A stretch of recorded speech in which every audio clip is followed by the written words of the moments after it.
Charity organization سے بات کی کہ میں ایسے ایک پروجیکٹ سٹارٹ کرنا چاہتا ہوں۔ انہوں نے ان کی مدد کی اور انہوں نے اتنا عظیم پروجیکٹ کو سٹارٹ کر دیا، لیکن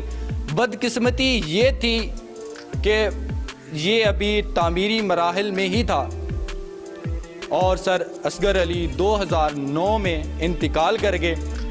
آپ کو اس کے جو اس کو چلا رہے تھے اس ادارے کو، ان لوگوں کی ذمہ داریاں آپ کو بتا دوں، اگر ان کو اپنی ذمہ داریوں کا احساس ہو تو آج یہ ادارہ اس حالت کا شکار نہ ہوتا۔ دوستو یہ آپ دیکھ سکتے ہیں، اگر میرا کیمرہ مین آپ کو دکھا سکے کہ وہ ایک کمرے کی چھت اوپر رہتی تھی۔ جب ان کا انتقال کی خبر لوگوں کو ملی تو وہ وہیں کی وہیں رہ گئی، اس کو تعمیر نہیں کیا گیا۔ اور یہ دیکھ لیں، یہ جو پوری بلڈنگ تھی یہ اس وقت تعمیر ہو رہی تھی، آدھی بلڈنگ تیار ہو چکی تھی اور اس پہ کروڑوں روپے خرچ ہوئے تھے، کوئی 2-3 لاکھ یا 10 لاکھ نہیں، کروڑوں اربوں روپے خرچ ہوئے اس عظیم بلڈنگ پر۔ لیکن اب اس کا کوئی پرسان حال نہیں، اس کو کوئی پوچھنے والا نہیں، نہ اس گاؤں سے، نہ اس میں سے، اس اسکول سے، اس بلڈنگ سے، اس ادارے سے تعلیم حاصل کرنے والے طلباء میں سے کسی نے آج تک اس کی خبر نہیں لی۔ دوستو اتنے بڑے پروجیکٹ، اتنی بڑی بلڈنگ اور اتنے بڑے ادارے میں سے جو فعال ادارہ ہے، جو اپنے فرائض کو سر انجام دے رہا ہے، وہ یہ صرف 6-7 کمروں پر مشتمل ہے، جہاں 9th اور 10th کی کلاسز پڑھتی ہیں اور ان کو چند اساتذہ یہاں تعلیم دیتے ہیں۔ دوستو ہمارا اس یونیورسٹی پہ ویڈیو بنانے کا مقصد ویوز لینا نہیں یا کسی کی دل آزاری نہیں، ہمارا مقصد یہاں کے لوگوں کو شعور دینا ہے کہ کتنا بڑا ادارہ ان کے علاقے میں موجود ہے۔ اگر ہم چاہتے ہیں، اگر ہمارے علاقے والے چاہیں، ہمارے گاؤں والے چاہیں تو ہم اتنے عظیم ادارے کو چلا سکتے ہیں۔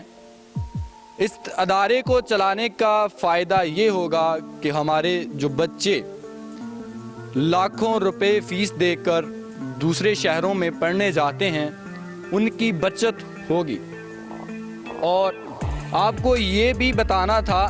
کہ سر علی اصغر نے اس ادارے کے سوا بھی اس اپنے گاؤں کے لیے بہت سے عظیم کارنامے سر انجام دیے۔ انہوں نے ایک ہسپتال بنایا، جس اسٹریٹ لائٹس لگوائیں۔ ان لوگوں کا خواب تھا کہ اس پاکستان میں ہی نہیں، اس پنجاب میں نہیں، بلکہ پوری دنیا میں ہمارے گاؤں کا نام ہو۔ اسی لیے انہوں نے کسی شہر یا پھر کسی دوسرے علاقے میں پیسے لگانے کی بجائے انہوں نے پیسے اپنی ذاتی زمین پر اتنا بڑا امپائر کھڑا کر کے لگا دیے۔ ان کو کیا پتا تھا کہ ان کی زندگی ان کا ساتھ نہیں دے گی، اور اس بلڈنگ کی ناکامی، اس ادارے کی ناکامی کی وجہ جو لوگ بتاتے ہیں وہ یہ تھی کہ ان لوگوں کو ڈیوٹیاں دی گئیں یا ان لوگوں کو اتنے بڑے عہدوں پر بٹھا دیا گیا جو اس کے بالکل قابل نہیں تھے۔ اور دوستو جس طرح اس عظیم ادارے نے اپنی ابتدا کی،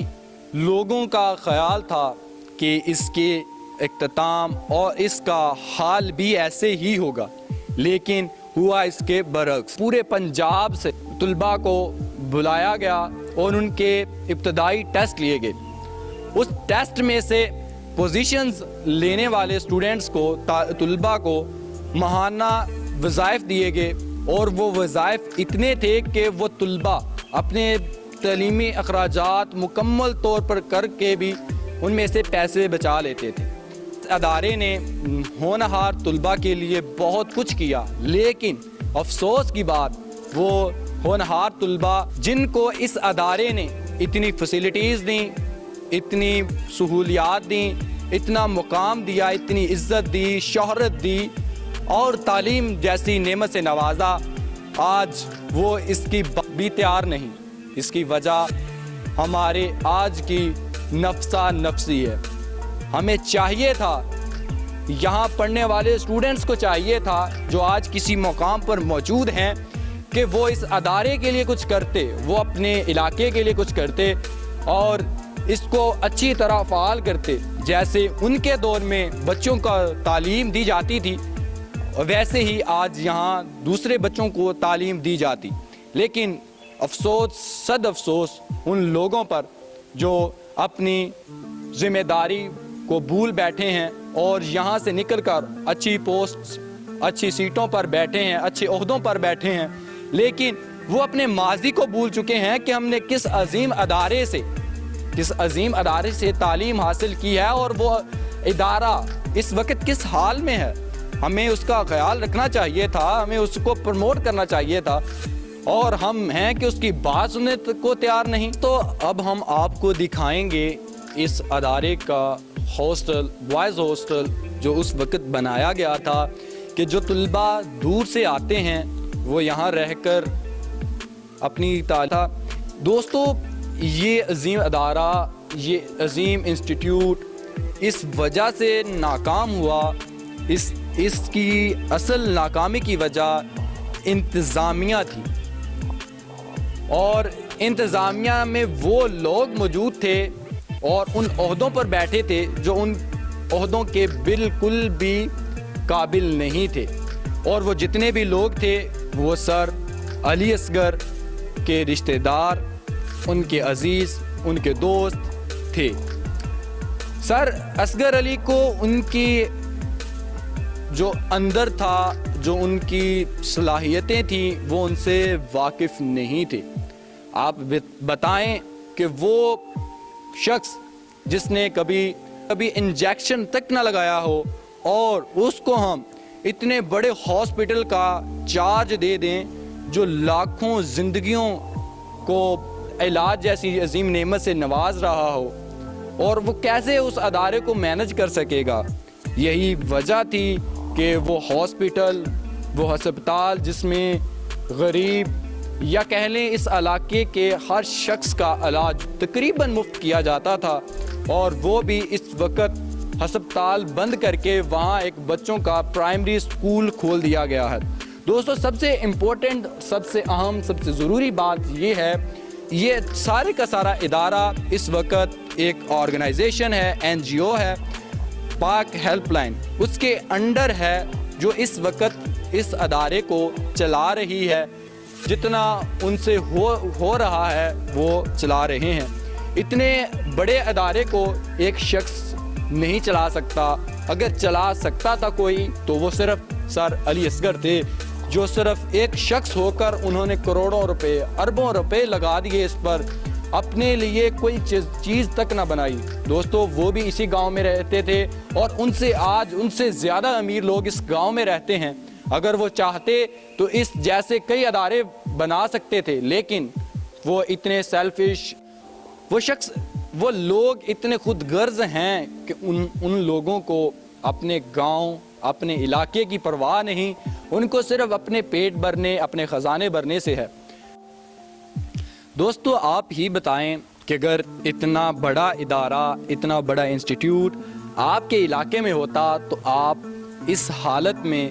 اس کی کیا مدد کرتے، اس ادارے کے لیے کیا کرتے؟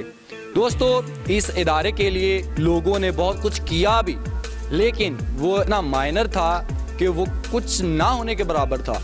آج کل بہت سے لوگ جو اس ادارے سے پڑھے تھے، ان کے پاس کوئی زیادہ بڑے عہدے نہیں، ان کے پاس بڑی نوکریاں تو نہیں، لیکن وہ اپنے ادارے کے لیے کچھ کرنا چاہ رہے ہیں۔ انہوں نے وزیر اعظم عمران خان صاحب سے اس ادارے کو بحال کرنے اور گورنمنٹ کو اس پر توجہ دینے کے لیے ایک درخواست دائر کی تھی۔ وہ درخواست ہمارے ایک عزیز، ہمارے دوست ہیں، وہ یہاں سے ہی میرے خیال سے انہوں نے تعلیم حاصل کی، وہ 154 گاہ ڈوٹیاں سے ہیں۔ انہوں نے پچھلے دنوں ایک پوسٹ لگائی تھی کہ میں نے